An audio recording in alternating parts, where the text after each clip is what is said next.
Welcome, everyone. This is Matthew Wainwright, coming to you live from HubSpot headquarters in snowy Cambridge, Massachusetts.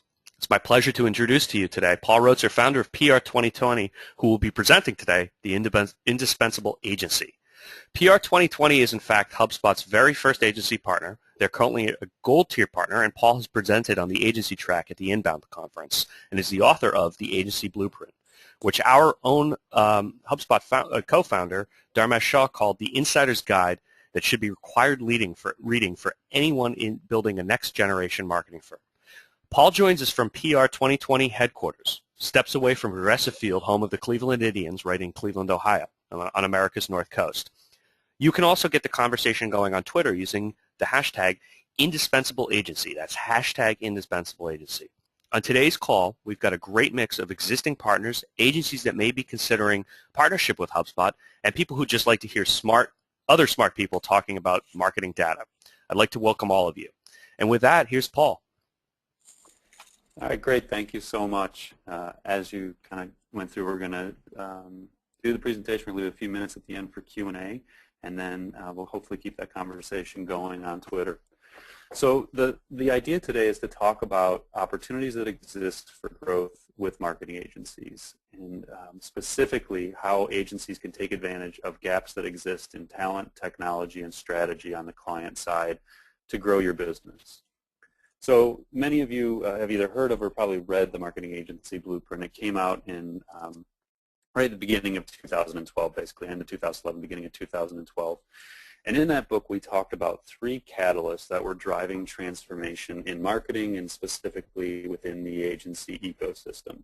So I wanted to start off today by kind of setting the foundation and going through those 3 catalysts. Now, the interesting thing is, since the book came out, not that much has actually changed. Like if I had to go back and rewrite it today, there's not that much that I would make dramatic changes to.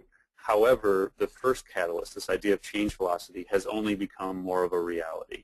The example I like to give is when I started writing the book in spring of 2011, Google Plus did not exist.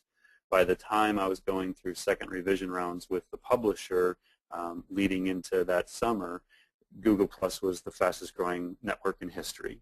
So the change velocity, the rate at which things are changing within our industry, think about how quickly with Google, where they took away the ability to see the keywords that were driving organic traffic to your site and how that affected all of us, content marketers, the SEO industry, how quickly Facebook has made the value of a follower on their pages almost worth nothing unless you're paying to drive ads because their algorithm changed and now people who have raised their hand to follow you and there aren't even seeing your content. These sorts of changes impact us as marketers and as agencies. Accenture had a study, Turbulence for the CMO, in which 70% of CMOs expect the marketing function to fundamentally change in the next 5 years. Another widely cited stat would be Gartner saying that this chief marketing officer will spend more on information technology than the chief information officer by 2017. So in other words, as technology is changing rapidly, it's affecting the way we run our businesses, the way we run client campaigns, and our ability to produce results. The second catalyst that we talk a lot about is selective consumption, and it's really the basic principle behind inbound marketing. This idea that consumers are choosing when and where to interact with brands. If you're familiar with Google's Zero Moment of Truth study, if you haven't looked at it, I recommend downloading it and checking out their site, Think with Google. But they talk about this traditional mental model of marketing. And what we had was in the traditional world, you had this stimulus, a direct mail piece, an advertisement, a phone call, an event, whatever it may be. You had a stimulus where you reached an audience, a prospective buyer. And then from there, they would have their first moment of truth where they would make a buying decision. They would go to the store. They would go online. They would do whatever they needed to do, but they would make a purchase. And then the second moment of truth is their experience with the product, the service, or the brand. And then from there, they may refer it to other friends. They may buy again. But it was a pretty straightforward model. Now what we have is what Google calls this zero moment of truth, where we still have the stimulus, and now in some cases that may be a blog post, it may be a Facebook status update. The types of stimuli have changed, but the biggest change is now rather than having the first moment of truth, they will have this zero moment of truth where they will stop and research across multiple screens, up to 4 screens, looking for more information before they make a buying decision. Google's studies showed that in 2010, the average consumer on the B2C side would actually reference about 5.27 pieces of information before making a buying decision. A year later, that number had doubled.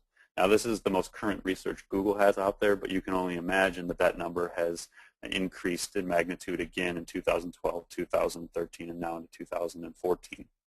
On the B2B side, the same is holding true. We're seeing studies saying 60% of the decision-making process B2B customers go through is complete before contacting a sales rep.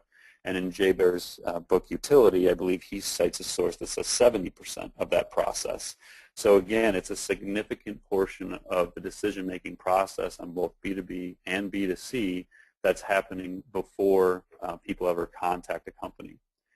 The study we're going to talk a little bit about today is PR 2020. We just released a 2014 marketing score report that takes a look at how 318 marketers, executives, and entrepreneurs rate their marketing programs.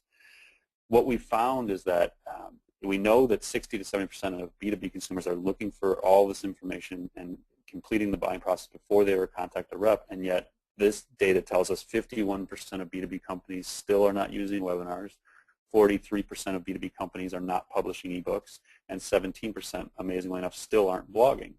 So this kind of data is where we start to see these gaps emerging. The consumer behavior is changing, the need for content is becoming greater, and yet organizations are still underperforming. Again, this is actually Google's simplistic version of the customer journey. And when we look at this first arrow, what traditionally organizations do, and many of our clients do, they market for that intent to decision phase. They have contact forms, they have requests for proposals, they have schedule a demo. Their marketing assumes that the people coming to their site are ready to make a buying decision. And what we know, looking at the previous slides, is that is not the case. What we need to be doing as marketers is filling this gap along the customer journey and providing services that help nurture people through on their terms, not on the brand or the client's terms. So we need to be thinking about at the awareness stage where a buyer doesn't intend to actually buy a product yet, but is aware they maybe have a pain point. Or they may have a need or an unsolved problem within their organization or within their marketing mix. Then from there, they go to the consideration phase where they're actually thinking about what are the options out there in the market, what are my choices. Then they move into the intent phase and then the decision phase. And then finally, one of the most underserved portions is the loyalty side, the upselling. The profitability that comes from those existing customers is far greater than the new customers. So as an agency, you start to look at this simplistic customer journey and say, are we offering services that nurture people through at all these different phases? And you can see up here, this may include email, direct, paid, social, referral, PR, content. You can kind of go through this entire marketing mix.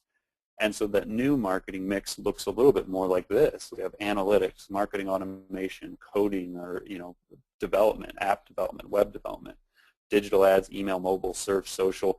All of these things play a role in this new marketing mix that, as Altimeter or Forrester would talk about, this paid, owned, earned, and the idea of converged media. We're running integrated programs where all this stuff comes together, and content is the core driver. Because as we see in those Google studies, consumers crave content. They crave information to help them make buying decisions and to nurture them through the process. And so as an agency, if you're not taking initiatives to start creating that content and then connecting that content to business outcomes, you're missing an opportunity to grow your business. This stat, again, from the Accenture Turbulence for the CMO study, shows the percentage of CMOs that say they do not have the right tools, people, and resources to meet their marketing objectives. So if we're looking at 2012, this 5 and the 34 is where that 39% is coming from. These are people who were 1, 2s, and 3s saying they weren't prepared. But then you also look at the people that, in terms of their preparedness being very well prepared or probably somewhat well prepared, there's a 5-point decrease. So people are feeling underprepared. So the CMOs, your clients, feel like they're losing a grip and a control on their own marketing efforts. And again, when obstacles emerge in the corporate setting, opportunities emerge for agencies. 75% of marketers say their lack of skills is impacting revenue in some way. This leads us into the third catalyst that we feature in the marketing agency blueprint, this idea of success factors. So Marketers are being held to higher levels of accountability for return on investment and performance, but they're underperforming. So only 9% of marketers, and this comes from Adobe's Digital Distress Study, which is a phenomenal report. I would recommend downloading. It was just published in the last couple of months. So only 9% of marketers strongly agree with the statement, "I know my digital marketing is working." And I believe in that same study, only 40% said that they felt their marketing was effective. 68% of marketers feel more pressure to show a return on their marketing spend. That number is increasing every year. So again, that idea of being held to higher standards of accountability. In the marketing score report, which again we just released, and we'll show a link so you can grab that later, what we found is we ask people, we give them 4 goals: build brand, generate leads, convert leads into sales, and increase customer loyalty. What we found is 86% of organizations identified generating leads as high priority, and right behind it is converting leads into sales, 85%. So we know, again, as agencies, the question you ask yourself is, are we providing services that bring those 2 goals into reality? Do we help clients achieve those? And are we performing? Are we actually delivering on it? We also know that organizations have very aggressive growth goals. 64% of respondents in the marketing score report say that they have aggressive or moderately aggressive growth goals. Interestingly, though, the inverse is true on budgets. 56% of organizations have conservative or moderately conservative budgets. Now, what we start to look at is you start to say, well, does this create a misalignment of expectations? So on the x-axis, we have aggressive, moderately aggressive, down to conservative. The blue line shows us revenue growth goals. So 41% have aggressive revenue growth goals, 23% moderately aggressive, down to only 6% have conservative growth goals. So in other words, people want to grow, and they want to grow a lot. The red line shows us marketing budget, and we see the inverse. 5% have aggressive. Now, a lot of times these are most likely going to be startups where there may be pre-profit companies where they're spending more upfront to try and generate revenue and build brand. But then we get into moderately aggressive, still only 9%, all the way down to moderately conservative and conservative, and the vast majority of organizations are falling in that realm. So as an agency, one of the most important things to know right up front is this client or potential client's expectations in line with their potential? And that's where this idea of starting with a marketing assessment comes into play. And we're going to talk through Marketing Score, which is the free tool that we've built, but it's more meant to be a model to show everyone the thought process and the methodology to go through to better assess your clients so that you can identify those gaps and the opportunities. Now, we do have, there's probably about 80 or so agencies that do use Marketing Score to do assessments of their clients and prospects, and we welcome you to do that. It is a free tool. You can actually submit leads through a Google web form to let us know that it's a client or prospect of yours, and then we filter them out. We are working on a white label version of it for agencies. So if you're interested, there's information on the Marketing Score site about that. But again, the point today is to talk about how to better assess potential and expectations to, in essence, apply a more scientific approach to your marketing. And what we're looking at is you want to understand their current foundation. How strong are they right now? How good is their website? How strong is their business organization? Do they have a good leadership team? Are they willing to take risks on a marketing standpoint? Are they financially stable? Probably the most important question to ask is, are they financially stable? And then from there, you're looking at platform. How large is their reach? How big are their databases?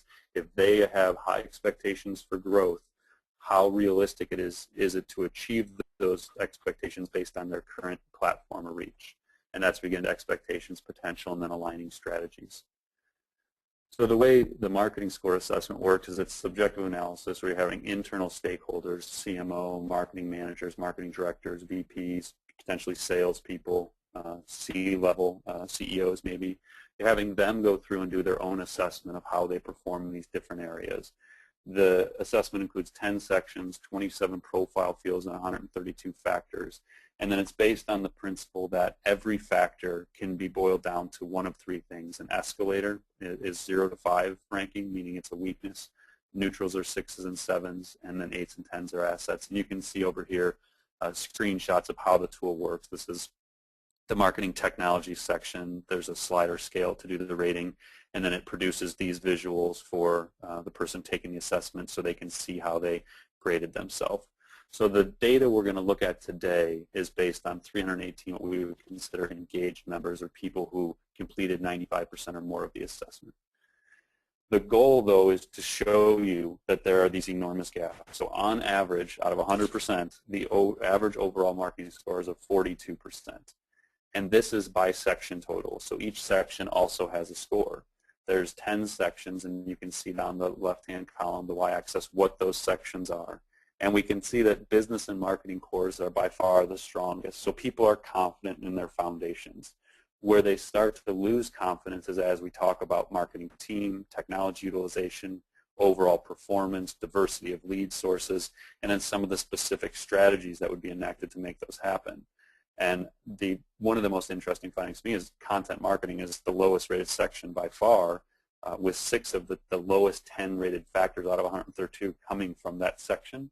So with all the talk and the money that is going into content marketing, there's apparently enormous opportunities for agencies to help organizations do that better. When we look at key performance indicators by funnel, so if we think again about 4 prime goals of build brand, generate leads, increase lead to sale conversion rates, and then building loyalty or increasing loyalty, we've picked 9 KPIs that sort of associate with each section of the funnel. So at the top of the funnel, you're trying to build website traffic, increase social reach, increase number of subscribers. And we can see here that on average, those are all rated on a 0 to 10 scale as weaknesses, 4.6, 4.3, and 3.8. Weaknesses at the top of the funnel are going to have a trickle-down effect to the middle and the bottom of the funnel. And we can see that starting to happen here. So on average, lead volume is rated at a 3.7, lead quality scores 3.1, lead to sale conversion rates, cost of customer acquisition, retention rates, and lifetime value. So what we see is these 9 critical KPIs out of 18. There's 18 KPIs assessed in the performance section. The 9 that we associated with the funnel are all on average weaknesses. And so as an agency, again, if you go in and a client wants to increase lead volume, the first thing you're going to look at is, well, how strong is the top of your funnel? And if the answer is not strong at all, then you have to be very cautious about the kind of expectations you put in place of performance. Because an organization that has no social reach, 1,000 visitors a month, and 2 subscribers to their blog, your ability to create higher lead volume for them is going to be hampered, and it's going to be a long-term play. Versus if this was an 8 or a 9 and they had tens of thousands of followers, they had 100,000 visitors a month to their site, and they had 10,000 subscribers, now all of a sudden you're just getting in there and putting driver campaigns in place to make an immediate impact. So it all comes down to knowing where the opportunities lie and being able to properly assess expectations. What we learned that seems somewhat obvious, but there's a good reason to show this slide, from the marketing score report is that budget does matter. This is showing people with moderately aggressive budgets, so 15 to 20% of revenue. That is the highest scoring segment by budget versus all others. And this is looking at it by KPI factors. So people with the moderately aggressive budgets outperform in website traffic, social reach, lead to sale conversion rates, subscribers, and by significant numbers, 1.4, 1.5, 1.4. So the people that are spending more money are having greater success, or at least have a higher confidence level in their success. Why that matters is many of your clients aren't spending that kind of money, but those are the people you're competing with. So again, as an agency, you have to know where the opportunities lie and how you have to get creative with your marketing strategies to compete with the people who do have the money. And here's another one that just looks at the 10 sections, and again, it just shows that the people who spend the money, the moderately aggressive versus conservative, which is the lowest scoring segment by budget, they get killed when it comes to tech, performance, social media, lead sources, PR, and content. And we're talking like 1.9, 1.9, 1.5. These aren't insignificant numbers.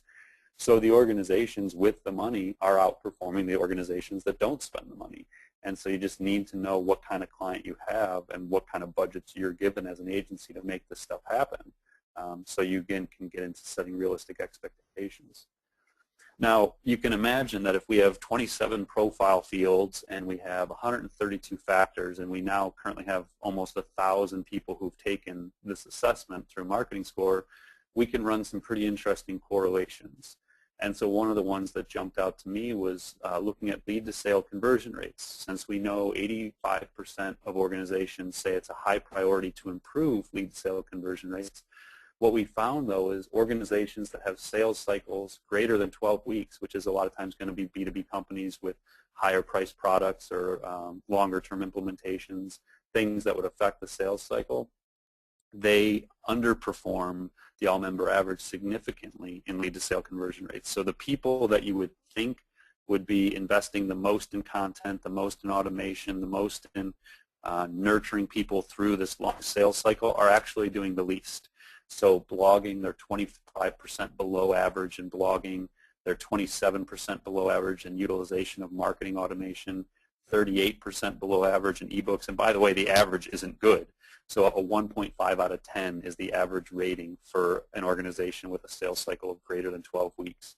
So again, this goes back to if you're working with B2B companies that have long sales cycles or in talks with companies that do, understand that there are enormous opportunities to improve the way they nurture leads. And if your agency can position yourself to provide those services and deliver on that performance, you have enormous opportunities ahead of you. The marketing team, we're only going to look through a few of these sections in detail, but this screenshot actually shows you the question that's asked in the marketing team strengths section. How would you rate your internal marketing team's competencies in these core areas? And then it gives, I think, and then there's probably 15, either 12 or 15 different skills that basically make up the ideal modern marketing team. So you can see at the top things that are relatively traditional, strategic planning, website management, they're neutrals. They're relatively confident in those. And then as we go down, though, we start to see where these gaps emerge. So copywriting. So let's say that the organization plans to increase lead volume and improve conversion rates, but let's say they rate themselves as a 2 on internal copywriting. Well, where's the content coming from? So as an agency, you're starting to say, well, if you're not going to do the copywriting internally or hire copywriters, then we need to build that into our package. Analysis, lead nurturing, paid search, and we've seen extremely strong correlations between high performance in paid search management and strong performing KPIs. We're not going to get into that within this deck, but there are strong correlations there. The organizations excelling in that area are doing very well. PR, mobile, these are all things that, again, if you understand where the weaknesses lie in your client's marketing team, then you can validate the reason for larger service packages to fill those gaps. Lead sources, again, another section, one of the 10 sections. How would you rate your organization's performance over the last 12 months at producing leads and sales through these channels? We can see two of the top 3 are website and organic search, but those are still relatively low on average scores, 4.8 and 4.3 out of 10. Then when we get down into blogging and premium content and digital ads, you can start to see that, again, organizations are struggling to bring in a diverse collection of leads through these different channels. Now, interestingly, and actually, if you think about this as a scientific study and you make your hypotheses up front, I would have hypothesized, and in some cases did, that sponsorships and traditional advertising were going to be rated very low, and they are. And all that really doing is validating the fact that most organizations are not seeing a tremendous impact from these traditional methods in terms of leads and sales, or they're not able to attribute success to them. So again, some of this stuff was just interesting in that it validates what would be your hypotheses as an inbound marketer about what does and does not work today. One I'll call your attention to here is inbound phone calls, because we'll touch on this a little bit later. It is the 5th highest rated factor in terms of lead sources, and yet what we found in the marketing score study is 53% of companies do not use call tracking. In other words, they're getting lots of leads in through phone calls, but they have no way of attributing where those leads came from. Where if you simply put a call tracking technology in place, you could know that it came from organic search or it came from a referral that originated from media coverage, whatever it may be. And that's what kind of leads us into marketing technology. So again, one of the 10 sections, how would you rate your organization's utilization of these marketing and sales technologies? A couple or 3 of them that jump out to me are CRM, because if you're being asked to have an impact on lead volume and conversion rates and loyalty, and they don't have a CRM, their databases sit in Excel files that are maintained in 5 different branches or among 25 different salespeople, you're going to fail, and their expectations are not going to be met. So understanding the technology foundations that's required to do modern marketing well, and ideally as an agency building the capabilities internally to be the one that's guiding them on how to implement and utilize that. And then the same holds true for marketing analytics, and then probably one of my favorite findings relates to marketing automation. So we can see here that it's a very low rating in terms of how well people are utilizing marketing automation and lead nurturing software. In fact, 26% do not utilize marketing automation of the 318 people that are fitted into the marketing score report. But what we know is people who do use marketing automation, so marketing automation, what we consider high performers, people who rated themselves an 8 to a 10 in utilizing marketing automation, they have an average lead-to-sale conversion rate 1.6 times the average. So what this is showing is on the x-axis is how people rated their marketing automation strength. The high performers are these 8s to 10s. And then on the y-axis, we have lead-to-sale conversion rates. So simplistically, you can just follow along, and you can see that as people's marketing automation usage gets stronger, their performance and lead-to-sale conversion rates get stronger. And then, interestingly, also kind of a correlation here is these same high performers have rate their cost of customer acquisition 1.4 times stronger, and their overall marketing score is 1.5 times. So they score 61% on average, whereas the all-member average is 42%. So again, there's just an enormous correlation between strength of marketing automation usage and overall performance. And then content marketing is one we look at, and again, specifically because a lot of us work with B2B companies, and we know that content is essential to driving leads and then nurturing leads. But we can see here that blogging, which is the highest rated, is only a 4.4, ebooks 2.4, webinars 1.8, original research reports, which is one of the most effective tools we've ever seen and effective strategies at generating leads, building brand awareness, driving media coverage, driving website traffic, all the metrics that matter. Original research reports do that, and yet nobody's utilizing them. And then podcasts, interestingly, which you hear a lot about, like Joe Polizzi and Robert Rose recently released a podcast or started a podcast. Mitch Joel's always had a wonderfully successful podcast. A lot of the thought leaders, I think Chris Brogan does a lot with podcasting, and yet it is the lowest rated factor of all 132. So out of 132 factors, podcasting is 132nd. So it seems as though there's opportunities there because the thought leaders are doing it, but organizations aren't. And then specifically looking at blogging, kind of like we did with marketing automation, we took the high performers, so the people who rated themselves highly at 8 to 10 with blogging, they dominate in all the critical marketing performance categories. So web traffic, they rate themselves 1.7 times higher than all others, 1.8 times higher in inbound links, 2 times higher in lead quality scores, 1.7 times higher in lead volume, and 1.5 times higher versus all others in overall score. So again, we look at correlations, and there's an enormously strong correlation between high-performing bloggers and high-performing companies. So now this is where we get into the true gaps and how agencies can fill them. Because we ask a question in the profile section of Marketing Score, are you a marketing agency, we can segment the data and look at how agencies perform versus all others. And so what we know here is that marketing agencies' average overall score is 27% higher than non-agencies. Specifically, they score 68% higher in content marketing, 61% higher in marketing team strength, and 60% higher in social media, which is 3 of the areas where the all others, the corporations, struggle.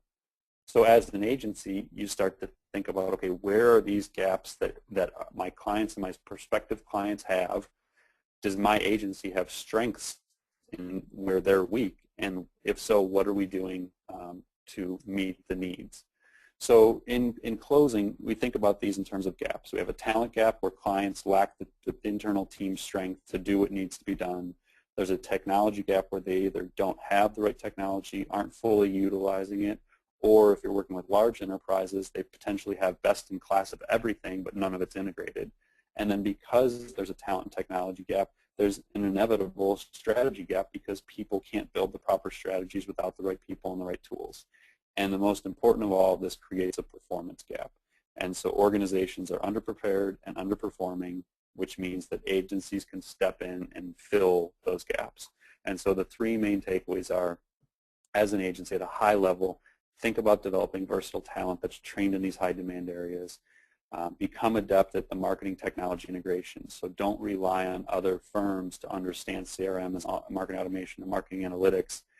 Become adept at them yourself so that you can build those into your services, and then execute strategies and campaigns that actually produce results. Be able to answer the question, what value do you have?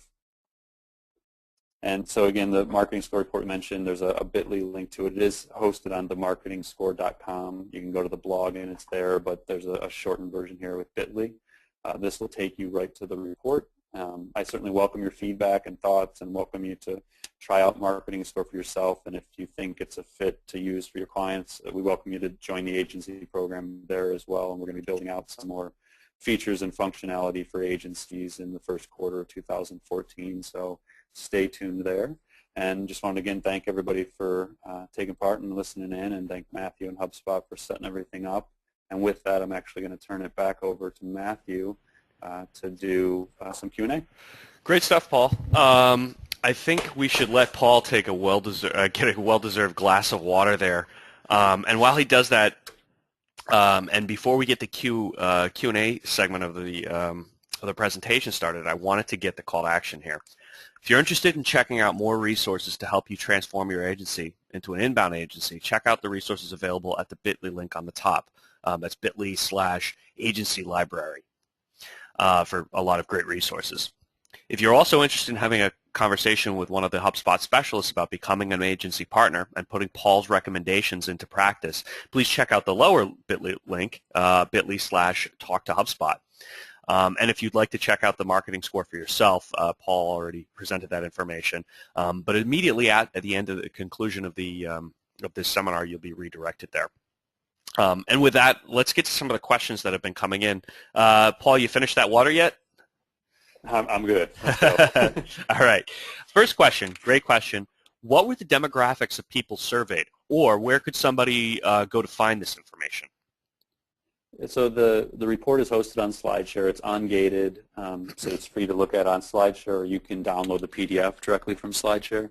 And at the end, there's an entire section on demographics that breaks it out by those 27 profile fields we talked about. So it gives you title, industry, size of company, number of marketing employees, size of marketing budget, revenue growth. So all the demographics are actually split out within the report itself. Great. Next question. If a company has a lot of escalators and a small budget, can they still succeed? And then how would they approach this situation?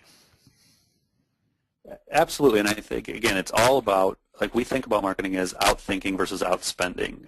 That's really the principle you need to think about as an agency with your clients, is how can we be smarter than the competition? How can we utilize lower cost, highly effective strategies to produce results?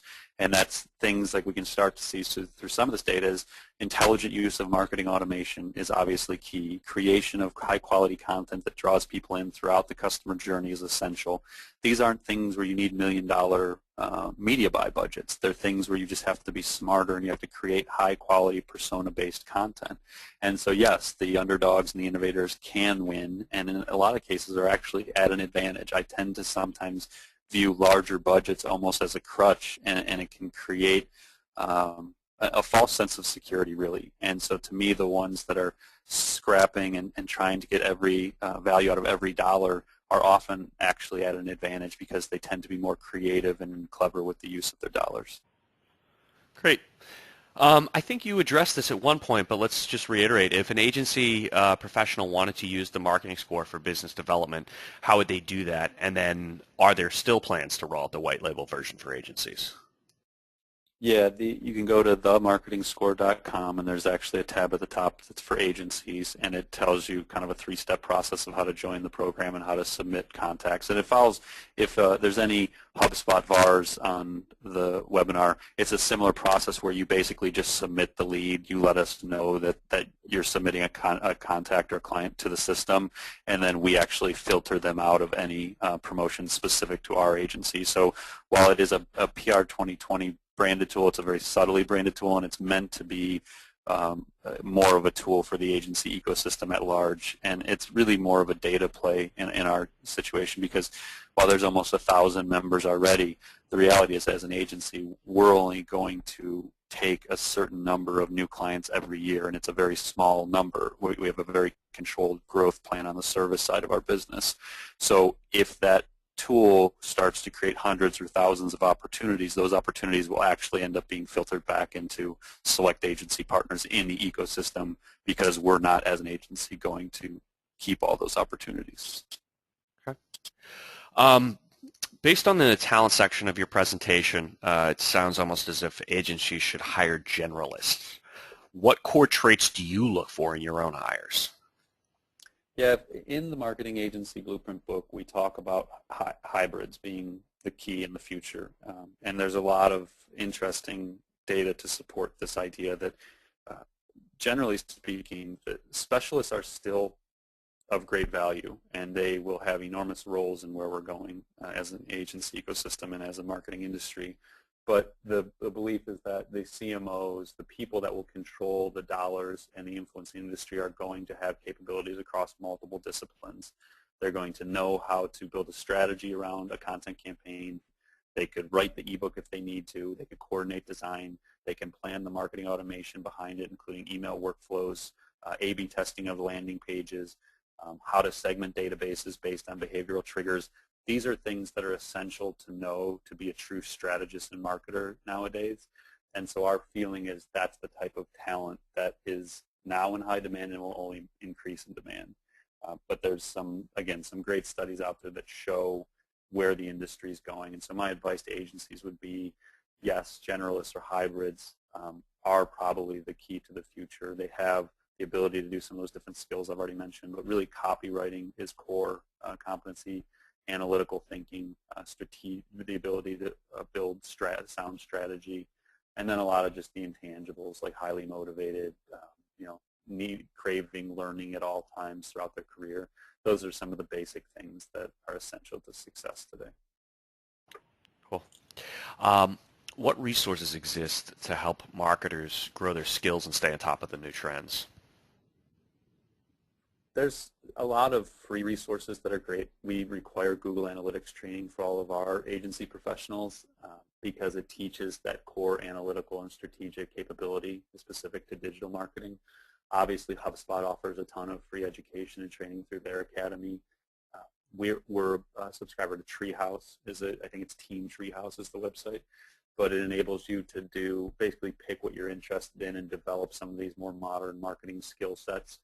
So if you have some people who are more specifically interested in HTML and CSS, they can learn those techniques, and they have a whole diverse education curriculum that's offered.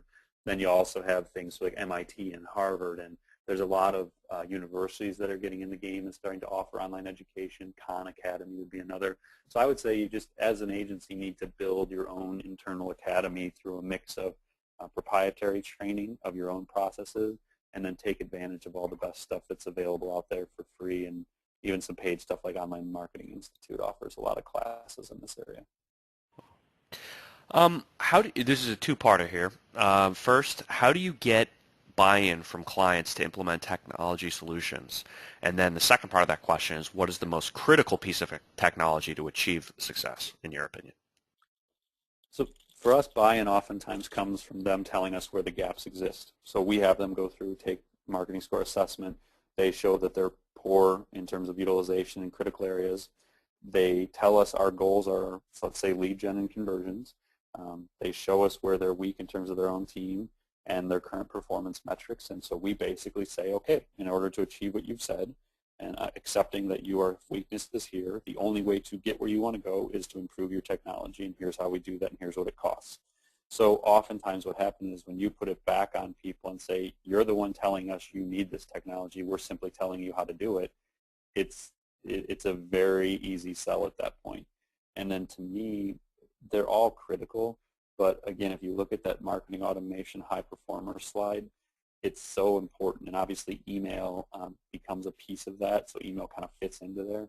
But automation nowadays is just critical to success for marketers and for agencies, and so I would say that's where I would start is that general category of automation. Cool. This is the last question we'll take, but I think it's a really great question. What is the most interesting piece of data that you've uncovered?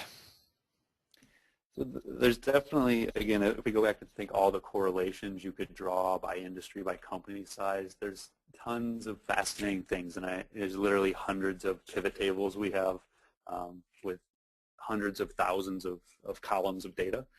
But at a high level, the one that was somewhat surprising to me is how poorly people performed in content marketing. And it's mainly because it's such a trending topic, and there's so many reports out there about how much money is being invested and how marketing teams are being completely restructured to focus on content. And yet the data wouldn't tell us that anyone is gaining confidence in what they're doing on the content marketing side of things. So to have it be not only the lowest rated section, but 6 of the top 10 or bottom 10 factors out of 132 came from content marketing. So to me, that's the most intriguing, and it's also possibly one of the most enlightening in terms of opportunities for agencies, because companies know they need content, and they know that that's how they attract people and nurture them through the funnel, but they're obviously not very confident in what they're doing, and that means agencies can step in and fill those roles. Fantastic. That concludes the Q&A session of the Indispensable Agency. We invite you to continue the conversation on Twitter using the hashtag Indispensable Agency. That's hashtag Indispensable Agency. From Cambridge, Massachusetts, I'd like to thank you all for joining or watching the download, and especially big thanks to Paul in Cleveland and my technical team here in Cambridge. Watch your inboxes for access to the recorded version of the seminar, all that stuff. Paul, thanks a lot. Great stuff. Really happy to have you here, and to everyone watching online or watching the recording, have a great end of the year, and keep an eye on your inboxes for 2014. We'll be bringing you more great webinars with some of our agency partners here in Cambridge. Thanks, Paul. Thanks so much, Matthew.